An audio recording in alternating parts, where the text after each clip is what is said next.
একটি বিষয় খুব বেশি বাংলাদেশে আমাদের বক্তব্য এটা শোনা যায় আর বলা হয়ে থাকে যে 7 জন যদি একটি পশু ক্রয় করলো 7 জন মিলে, আর তাদের ভিতরে একজনের নিয়াতে যদি লোক দেখানো থাকে তাহলে কারোই কোরবানি হবে না।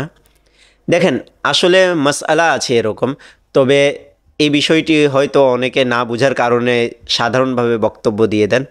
বুঝতে হবে বিষয়টি কি।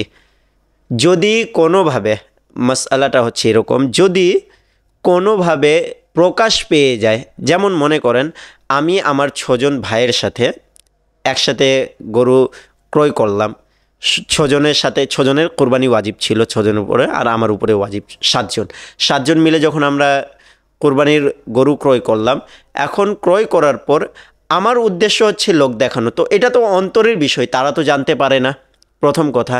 আর কোরআনের হুকুম হচ্ছে ইয়া আইয়ুহাল্লাযীনা আমানু ইজতানিবু কাসীরাম মিনাজ-যান ইন্না বা'দাজ-যান্নি ইসম, যে হে মুমিনরা, তোমরা মানুষের ব্যাপারে অতিরিক্ত ধারণা থেকে বেঁচে থাকো, কেননা কিছু কিছু ধারণা গুনাহ হয়ে থাকে। তো এখন আমি আমার ভাইয়ের ব্যাপারেও ধারণা করতে পারবো না, আমার ভাই আমার ব্যাপারেও এই আয়াত অনুযায়ী ধারণা করতে পারবে না যে আমাদের লোক দেখানোর উদ্দেশ্য কোরবানি করাতে, কেননা এটা করতে গেলে গুনাহ হতে পারে। যদি আসলে আমার উদ্দেশ্য না থাকে তাহলে তো গুনাহ হয়ে যাবে, আর উদ্দেশ্য থাকলেও কেন সে আমার ব্যাপারে এটা ধারণা করবে। তো এটাই অন্তরের বিষয়ে কখনো হুকুম লাগে না।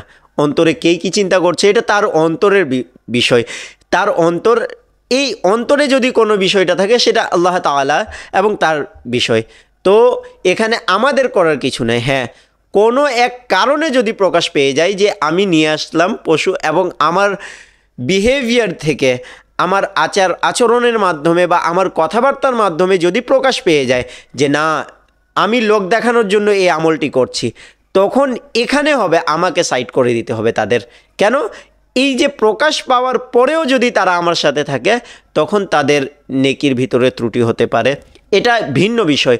যদি প্রকাশ পায়, আর যদি প্রকাশ না পায় তাহলে তো অন্তরে কখনো কোনো হুকুম লাগাতে পারে না কেউ। আল্লাহ তাআলা বুঝার তৌফিক দান করুক, আমিন।